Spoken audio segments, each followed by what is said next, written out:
What's going on, people? Welcome to the LV Live show. I'm LV Live. Please hit that like, share, subscribe button. Once again, I want to thank all the new subscribers for coming by to my channel, man. It's truly, truly appreciated. Tough loss for them boys on our back-to-back by losing to the Clippers 126 to 113. The Big Cat, 34 points, 13 rebounds. OG Anunoby, 28 points, 5 rebounds.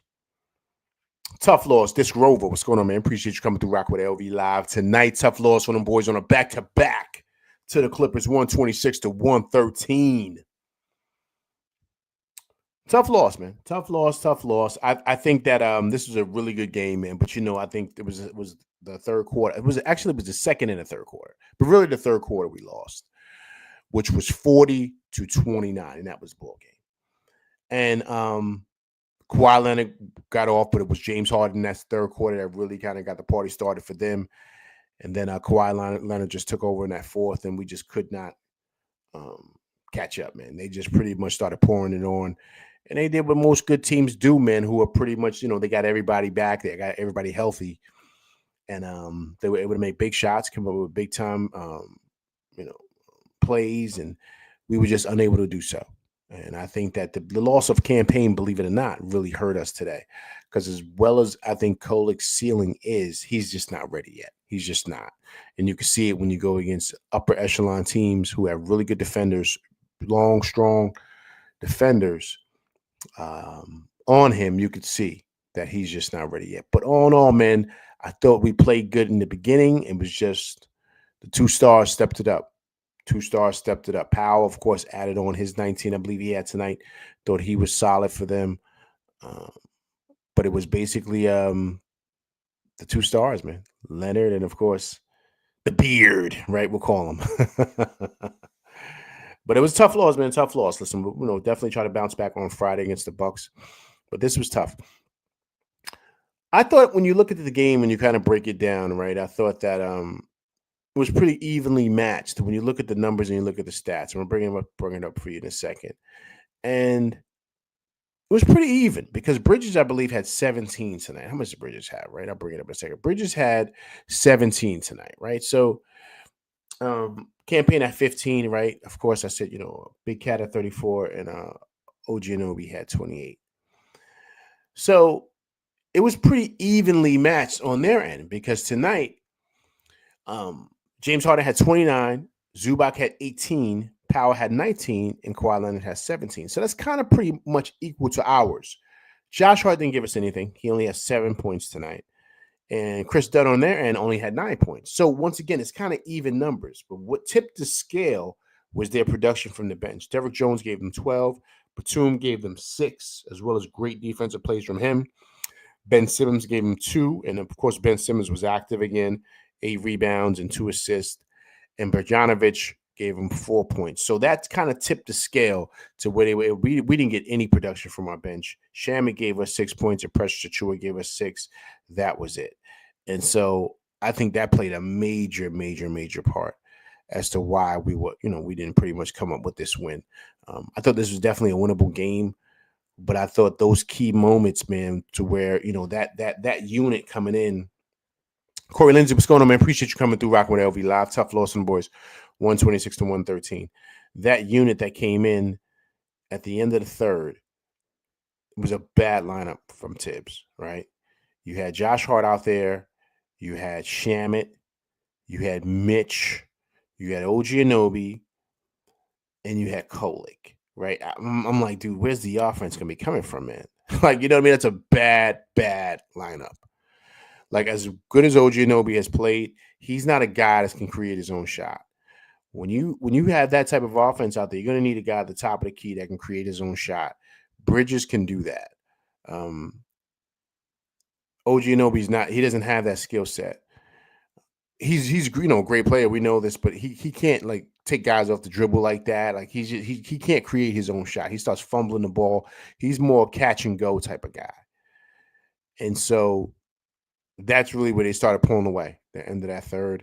And I think they had the lead up to 8, and that was it. They never looked back after that. And then Kawhi just got busy in the fourth. I thought in the fourth we started playing well, but then we just stopped rotating the offense and moving the offense around. But then again, Campaign was having a good night. and he went down with that ankle sprain. So that kind of hurt our productivity as well because, like I said, Josh Hart didn't give us anything. So that hurt. One thing I will say though, like I think it's really, really important for us to identify the importance of developing our bench. Like, we've talked about this, in nauseum, right? It's been like a conversation for the longest, right? Eddie Kofi, what's going on, man? Appreciate you coming through Rock with LV Live tonight. Tough loss from the boys, 126 to 113.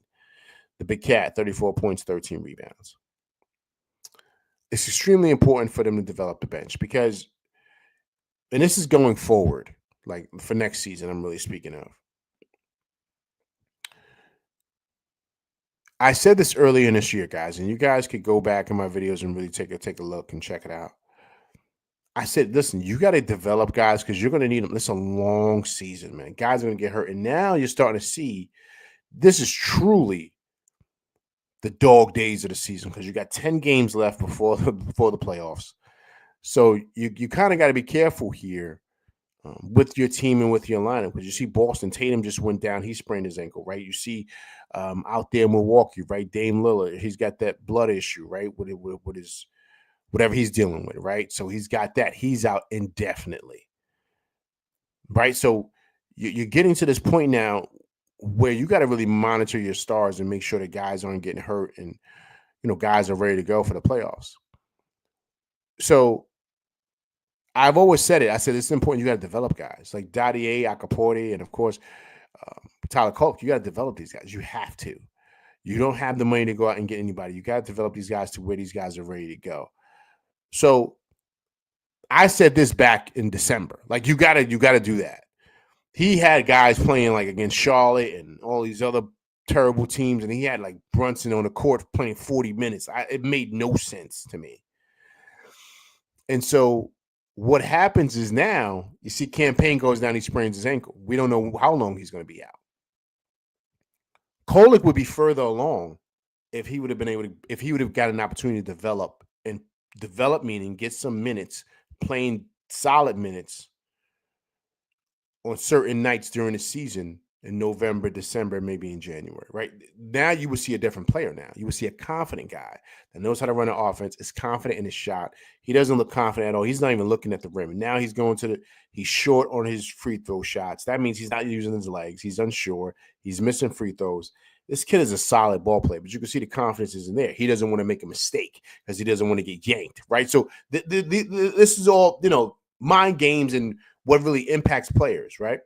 So you got to allow a guy to play through his mistakes. Like he took him out the game. I would have gave Delon Wright a breather, and I would have put Kolek right back in there.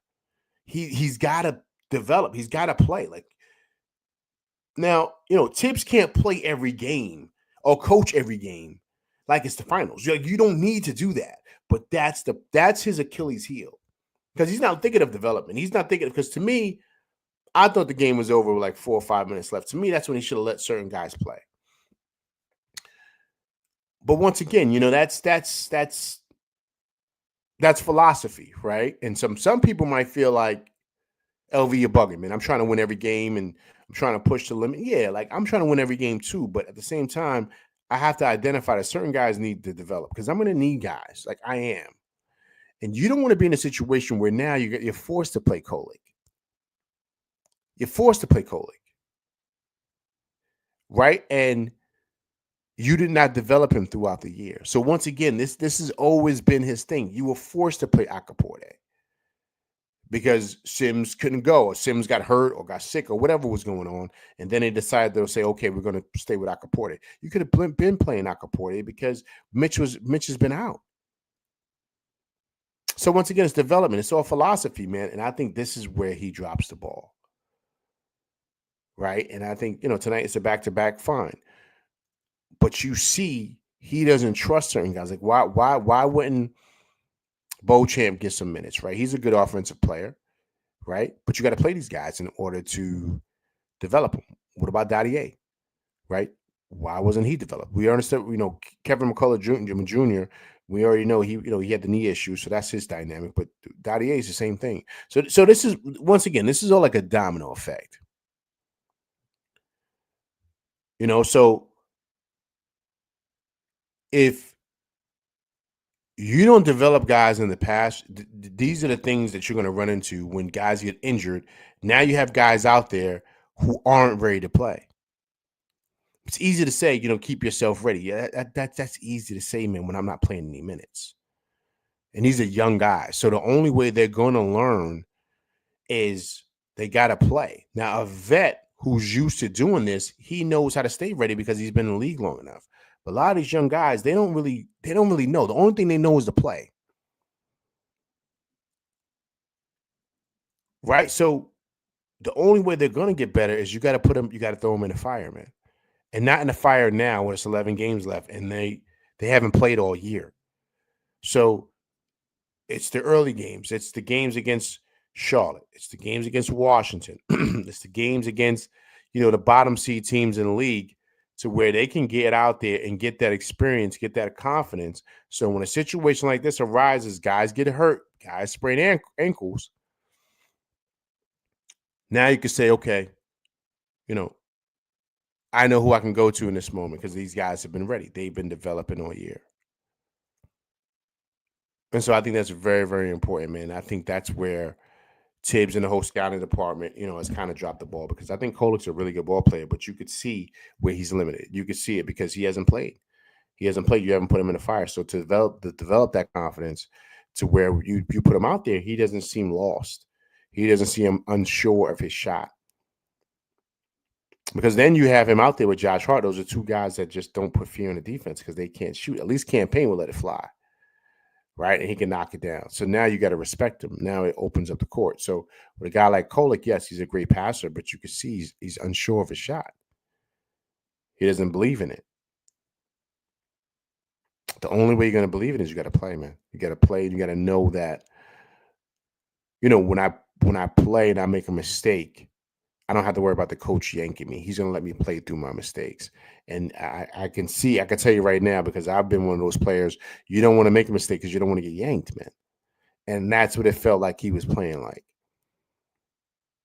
He didn't, at certain times he makes easy passes, but certain times you can see when he's right by the basket or when he's coming off a pick, that's a perfect time to pull up for that mid-range jump shot. He's kind of dribbling around looking for an open man and trying to pass it instead of attacking, right? That's just natural instincts as a ball player. When you see an opening, you attack. You take advantage of it because you react to what the defense gives you, not try to force a pass or try to pull it out and try to give a good pass to where someone could score. And now you're overthinking the game. And I think that's what's happening to Kolik, right? And listen, the Clippers are good. We already know that. They stated in the broadcast, they're one of the best defensive teams in the league, and they showed it tonight. So this was a great opportunity for him to kind of show what he could do, and he did well tonight. He get good moments, but you could see where he's limited. But I think that he's limited not because he's not a good player, but because of development. Because he hasn't been able to really go out there and really show what he can do against top teams to develop that confidence that you're going to need. It's a confidence thing, man. It's nothing more than that. And I think that's kind of something that he's lacking, right? Now, when you really break this game down, you see the shooting percentage. We shot 50% from the field. They shot 51%. They shot 53% from three. We shot, I believe, 30% from three, but we were terrible from the free throw line again. We shot 70% from the free throw line. They shot 83% from the free throw line. So we shot ourselves in the foot. We were out rebounded, but once again, we got over 30 assists tonight. I believe we had 35 assists. So we were sharing the ball. We were playing really well as a team. But that third quarter of doom. Remember that used to be the saying? The third quarter of doom was what got us tonight. And Harden got activated. He started doing that step back and that crossover, that in and out, that herky jerky stuff. He had them boys on skates, man. I was like, okay, here comes Harden. And he made that push, and that was big for them. Big. Hey guys, another great game for Big Cat, man. I think Big Cat is playing extremely, extremely, extremely well, man. He looks playoff ready. I think that's good to see for him. And like I said to him last night, man, he's having a phenomenal season. You got to really pay attention to, how well he's been playing, man, because, with Brunson being down, he's really kind of stepped up the slack. They kind of showed the numbers during the broadcast of how OG Anunoby and Mikal Bridges have stepped up their game offensively, with Brunson being down. But you got to love what the big cat's doing, man. You got to love what the big cat is doing. Big time numbers for him again tonight. 34 points, 13 rebounds, man. So it's really good to see, man. It's really good to see from them. What's going on? What's going on with Mitch, man? I thought Mitch just didn't look good today, man. He didn't look good at all. At all. He's gonna have to Tibbs is gonna have to ramp him up a little bit more, man. Because I think he's just one day off and no back-to-backs. I think that's kind of hurting his rhythm. I think he's gonna have to keep playing. Like, he's gonna have to play every game. Because he didn't look good at all tonight. Like, at all. Now, I thought that played a major role too, because there were times that he was out there. I was like, I forgot Mitch was out there. Just because of how he was looking. I totally forgot like he was even out there. I'm like, oh, there goes Mitch. I'm like, oh, there's Mitch. Vibes, what's going on, man? Appreciate you coming through rocking with LV Live. Tough loss from boys, 126 to 113. OG Anunoby, 28 points, 5 rebounds. Vibes said our bench is awful, LV. That was the ball game of Vibes. It was that fourth quarter, but if you looked at the numbers too, Vibes, I broke it down. Offensively, it was pretty even. What tipped the scale was the bench production. We only got 6 points from Precious. We got 6 points from Shamet, and that was it. They got 12 points, I believe, from what's the kid that came from I had his name. What's the kid that came from Dallas? Derrick Jones Jr., right? They got 12 points from him. They had 6 from Nicholas Batum. They had 2 from Ben Simmons and 4 from Bogdanovic. That was the ball game. I mean, of course, they won that third quarter 40 to 29, but we didn't get any production from our bench, like nothing, anything. BQ from BK, man, what's going on, man? Appreciate you coming through rocking with LV Live. Tough loss from the boys on a back-to-back, 126 to 113. The big cat, 34 points, 13 rebounds. Eric Green, what's going on, man? Appreciate you coming through rocking with LV Live tonight. Tough loss from the boys, 126 to 113. Mikal Bridges, 17 big points. So, Vibe, so I talked about, it's the importance of developing the bench.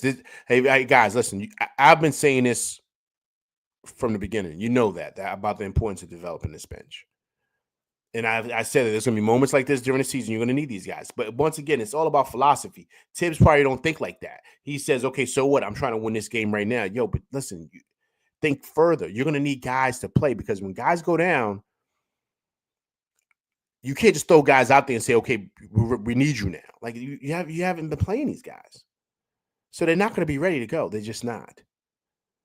But Tibbs doesn't think like that. So it's philosophy, right? So once again, that's why I say every coach is different, man. So some coaches, other coaches might have, well, I know I would have if I was a coach, but I would have had those guys playing earlier, because I know eventually during the season, it's a long season.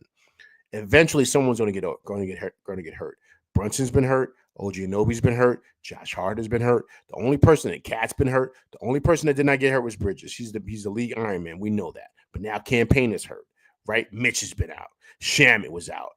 Precious was out with a hamstring, right? So guys get hurt. So you got to make sure that your bench guys, even if they're not the best players, you got to find the strengths in a lot of those guys to say, yo, we got to develop these dudes, because we're going to need these guys. We are, because we don't know who's going to go down, and we don't want to throw guys out there they're not ready to go.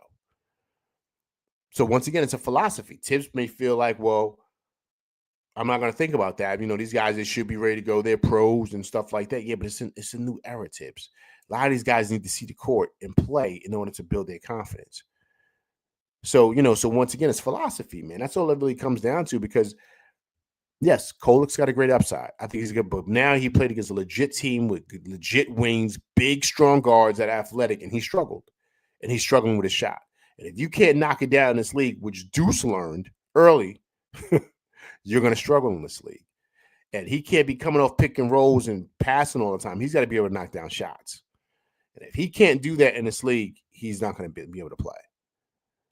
And so that's something he's got to work on and get better with. But the only way that happens is he's got to play, man. But that should have been happening earlier in the season. Like in December and November and January, like all those games, they should have been playing. When they were playing against the bottom tier teams in the league, he should have been playing. You should have found minutes for him. So, you know. PQ from BK, no back-to-back excuses. We got handled. Agreed. I don't think it's a back-to-back excuse. PQ from BK. They just got handled. You're right. They just didn't play well. And then we got nothing from our bench. And then to me, that was the ball game. Because I thought OG Anunoby played good. Bridges played good. I thought Cat was amazing. Right? I thought Campaign, he had a great production. We got nothing from Josh Hart. Right? Nothing from him again. Right? So this is like inconsistency with him. He's like a roller coaster this year. But I mean, he has had a great season. But, as of late, he's been like a roller coaster. So, but the tipping scale, like I said, it was the bench. So that, that's big. And we lost that third quarter, man. It was 40-29. That's the ball game.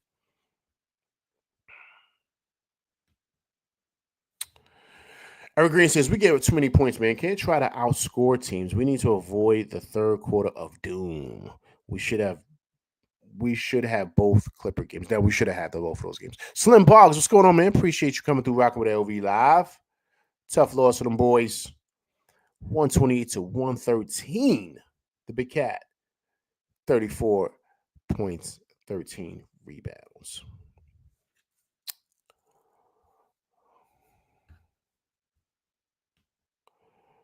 This Grover says, Tyler was struggling with his shot earlier in the season. It takes an injury for a coach to get players to run. Yeah, see, that's the problem, man. That's the problem. I agree with you.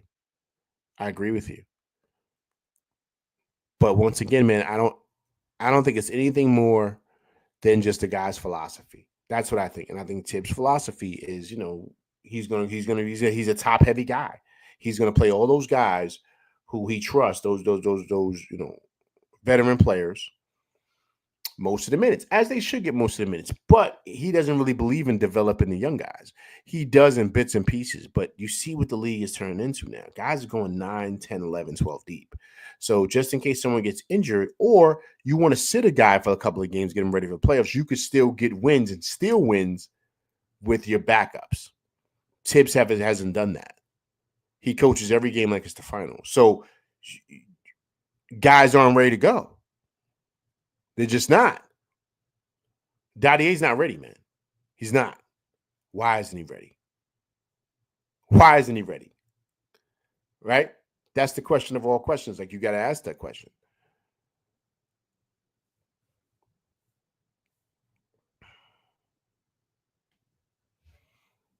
This girl says, but guess who got these young guys walking on eggshells, scared to do anything except pass the ball? Yeah, man. Agreed, Disgrover. Agreed. Slim Bog says, can't play the bench that didn't get reps from the jump. That's what I'm saying. So automatically, it looks like they stink, right? It looks like they can't play.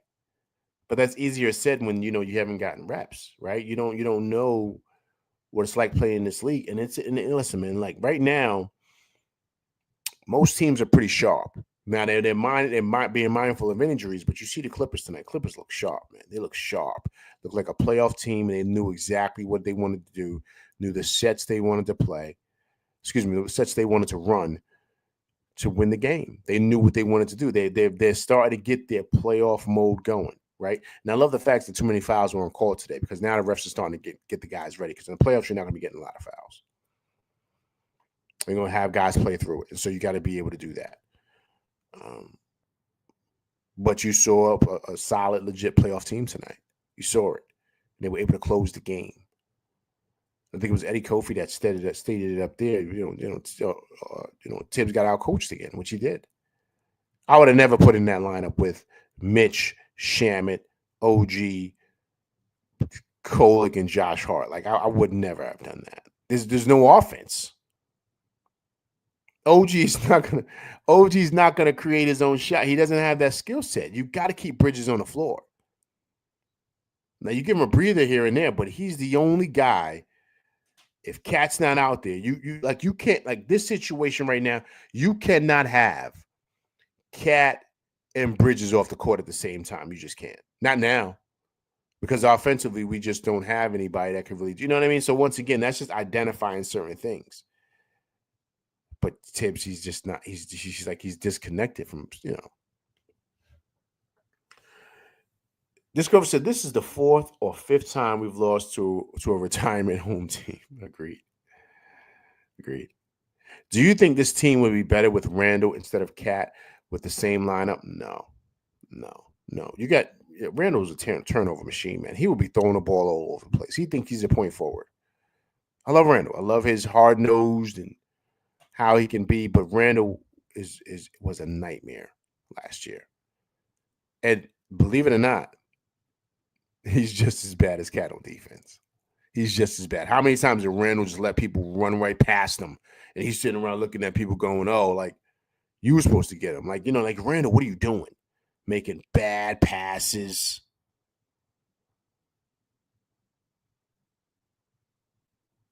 You know what I'm saying? I like Randall. I do. But man, Cat's in a different galaxy than Randall. Big time. So, but all in all, man, listen, man, tough loss. I'm not really too mad about this loss. I'm not. But it happens, man. It just makes you open your eyes to where we're kind of shorthanded at. You saw Brunson on the bench too, right? I think Brunson's close, man. I think he's real close. And I think he's watching this game, he's probably revving up, kind of saying, all right, I think I'm ready to go. I wouldn't be surprised you see the captain pretty soon. Slim Bog says, we miss Dante a lot. Oh, man, we miss him more than anything, man. I would say we miss him and iHeart equally. Before, I would have gave iHeart the nod that we really miss iHeart more, but we miss iHeart and Dante equally. Both of those two guys. You know what I'm saying? So, yeah. Question, guys, would you guys rather have Dante than Deuce right now? If it was up to you and you can make the move right now, would you guys give up Dante for Deuce straight up? Everybody in the chat, that's a question. Would you give up Dante for Deuce straight up right now if they said, okay, we'll do that deal right now? Would you guys do that? This Grover says, in a heartbeat.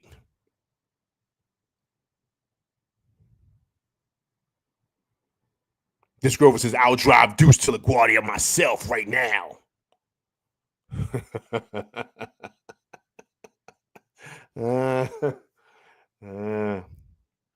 So LaGuardia? Nah. LaGuardia is too far. You got to take him right in Westchester. Right to the private jet spot where they fly out of. Because, they fly out of Westchester. It's like private jet spot over there. It's right there by White Plains. That's where they fly out of. Take private jet. Corey Lindsay says, no way. He says, no. Corey Lindsay says, no, he would not make that deal. Look at that.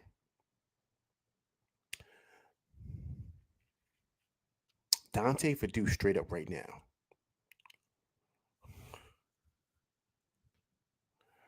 What coach is out there to replace Tibbs?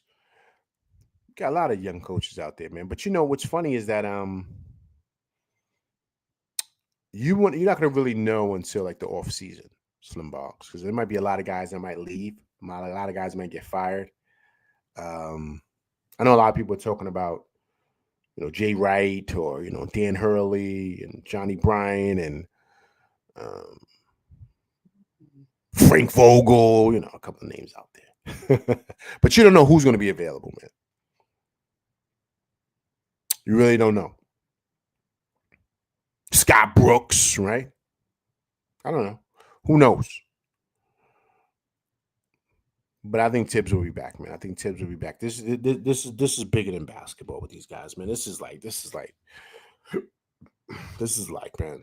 This is CAA just mob. You know what I'm saying? Mob ties. That's what we're gonna say. CAA mob ties. That's how deep this goes, man. That's why they if it was anybody else, they would be gone. They would be. It's been 5 years now. Tibbs has been here. 5 years. If everything goes well, what do we need? 4 more wins? What are we right now? 40, 46 and 30, 46 and 26? What are we? We're 45 and 27. Is Tibbs going to get 5 more wins, man, and get us to our 50 wins?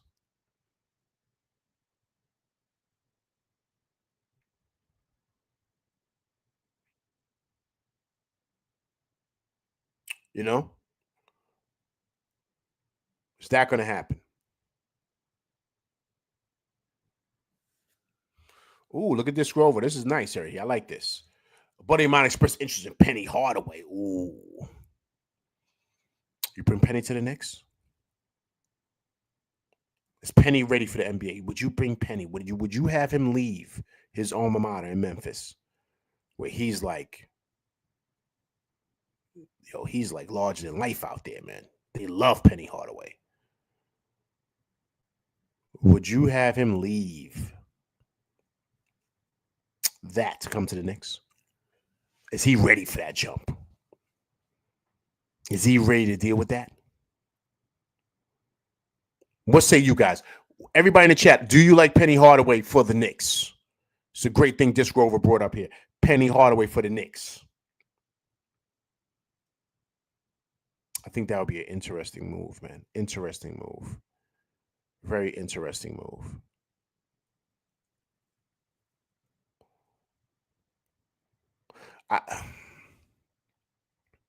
I would want him to get some type of NBA experience first. The league is different, man. He knows because he's a player. He was a player and he was a great player. So he knows the difference from the college game and the NBA game. I'm sure he knows how to deal with players and deal with men, right? So,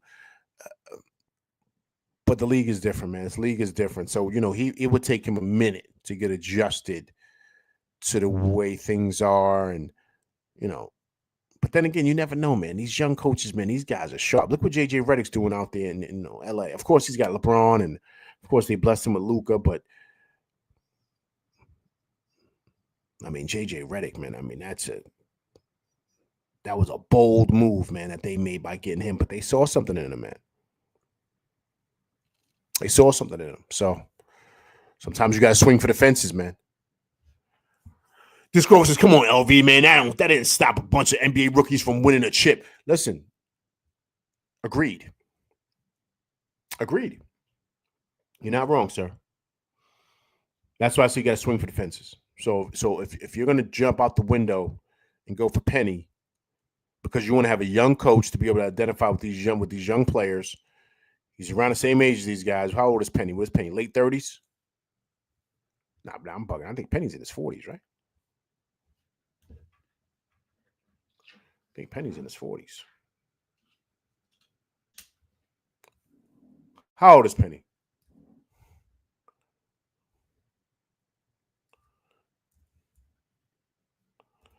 I'm looking it up right now. Penny Hardaway. How old is Penny, man?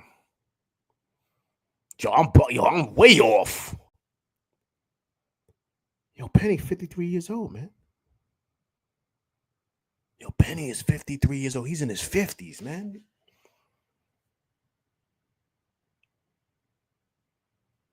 Black don't crack, right? That boy looked like he in his 30s, man. Penny looked like, Penny looked like he in his 30s, man. I would have never thought he was in his 50s, man. Penny is 53, man. He's 53 years old. Disc Grover.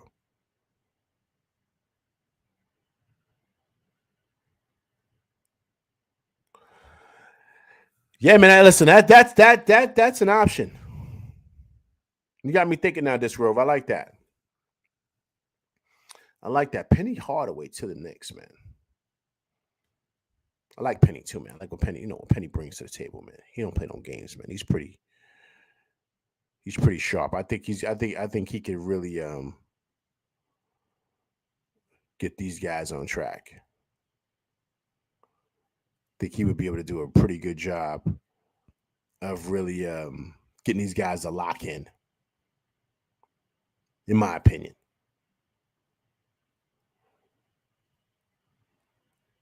Hey guys, I think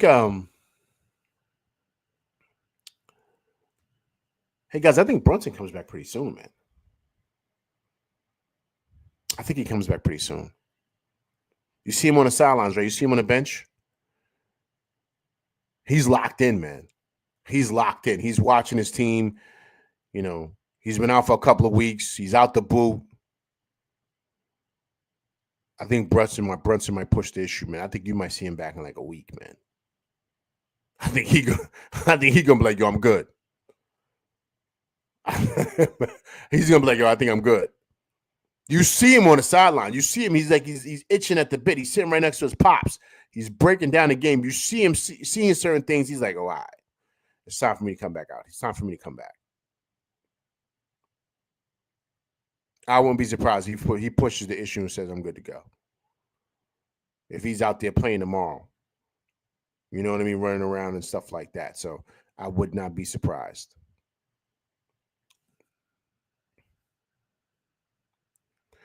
Hey guys, also too, man. You see the Bucks lost tonight, man. The Bucks lost tonight. And if I'm correct, guys, I think they might have just dropped down to the 6th seed, man. No, they're tied. They're tied with the Bucks are tied with the Pistons, man. We still got a 3-game lead on the Clippers. I mean the Clippers on the Pacers. We still got a 3-game lead. 4.5 on Milwaukee and Detroit. Hey man, I think we're gonna play the Bucks, man, because Dame Dollar's down, man. I don't think he's coming back for the rest of the season. I think he's done. Them blood clot things or whatever he's dealing with. That's a big issue. Remember, that's what's got Wemby sitting down. Wemby's not playing because of that. Gravity, what's going on, man? Appreciate you coming through Rock with LV Live. Tough Lewis and boys 126 to 113. The Big Cat, 34 points, 13 rebounds. Yo, man, I think the Bucks are going to be the 6th seed, man. I think Detroit's going to catch them. I think it's going to be Detroit and the Pacers. I think we're going to be playing the Bucks because they're reeling right now because of what Dame Dollar just dealing with those health issues. So I think that's who we're going to see in the first round. I think Detroit's going to catch them, man. Detroit is playing really, really well right now. Really, really well right now. And so once again, that's what's ill about the playoffs, right? You want to avoid the teams that are red hot, and you want to kind of play the teams that are kind of a little hampered, right? I think that's how we were able to beat Philly. We caught them slipping because they thought they could beat us, and we were way better than what they thought. Right? Same thing how we beat the Cavs that first year, right? With Brunson. Right? They thought they were better than what we were, and we caught them slipping. Right? So it happens like that. But those teams that are kind of red hot, you got to stay away from those teams. Like the Pistons are red hot right now. The Pacers are red hot right now. They're both playing really, really well. So let them duke it out in that first round, and we can get a reeling Bucks team that will probably beat in 6. But it won't be so much wear and tear as if we play a young, healthy, athletic Pistons team that's going to take everything for us to beat them. The same thing with the Pacers.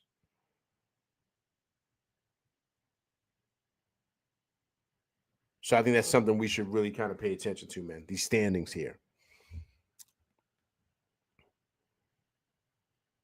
So that's what's going on right here, man. That's what's going on right now.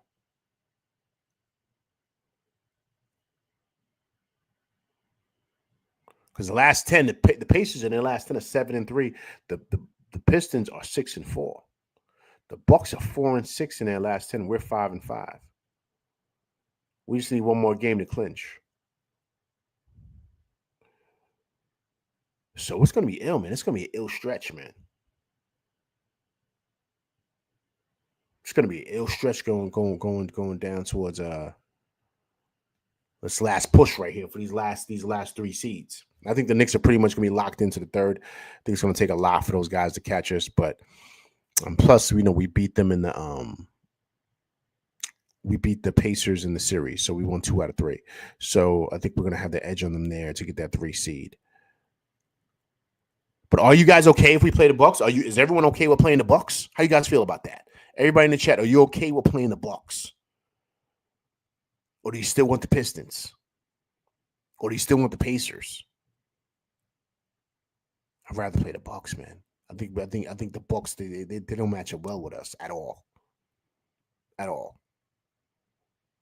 And they're reeling right now. And then especially with the captain coming back with his ankle, I think this is a perfect opportunity for him to kind of, play a team that doesn't really have anybody out there that could check him and he can really do what he wants, as opposed to a guy like Mathurin or all those guards out there, the young athletic guards out there with Indiana, and one of the Thompson twins on Brunson from Detroit. You know what I mean? Like Hollins from Detroit, just all athletic young guards that could give Brunson problems just because he's come back from an ankle injury.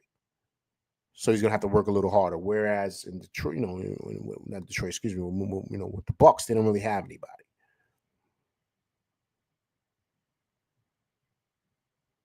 So you guys let me know what you think about that, man. But this is getting pretty interesting here. Getting pretty interesting.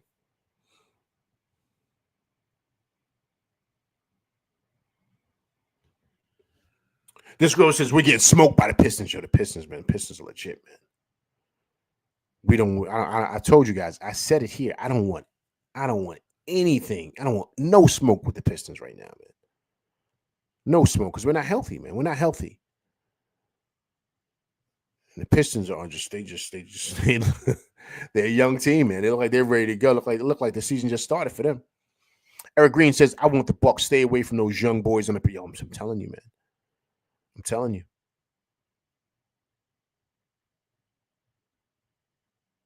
I do not want to see the Pistons. I don't want to see the Pacers either, man. I don't want to see the Pacers either. They're playing really, really well right now, man. They're playing their best basketball of the season right now at the perfect time. And so are the Pistons. So let them two teams duke it out. Let them deal with each other in the 4-5 matchup. This Rover says, I'd rather the Bucks. We beat them consistently. Yeah, we beat them easily this year. It's just matchups. This Rover with them, and now with Dame being down, that's even more of the issue for them. So that's why I say I would rather face them. So. All right, guys, listen, let me get up out of here. Listen, I will be back Friday to discuss the Milwaukee Bucks game, so please come through and check that out, all right? But I appreciate everybody coming through rocking with me tonight. Tough loss for them boys, 126 to 113, but we will get it back on Friday, all right? We'll get it back. Hopefully the captain, he won't be back, but hopefully he'll start kind of getting close, and we can see him next week, hopefully. But listen, let's bounce back Friday, all right? But I appreciate everybody coming through rocking with me tonight. Please hit that like, share, subscribe button. Hit that like button. Hit that like button, people. Right? Also, too, if it's your first time coming through rocking with me and you're watching this on a replay gang, please subscribe to the channel. And also, too, please leave comments because I do respond to comments. All right, people, but listen, that's my show. I'm LV Live. Appreciate everybody coming through rocking with me again. And I will see you guys Friday after the Milwaukee Bucks game, all right? I'm LV Live, and that's my show, and I'm out of here, people.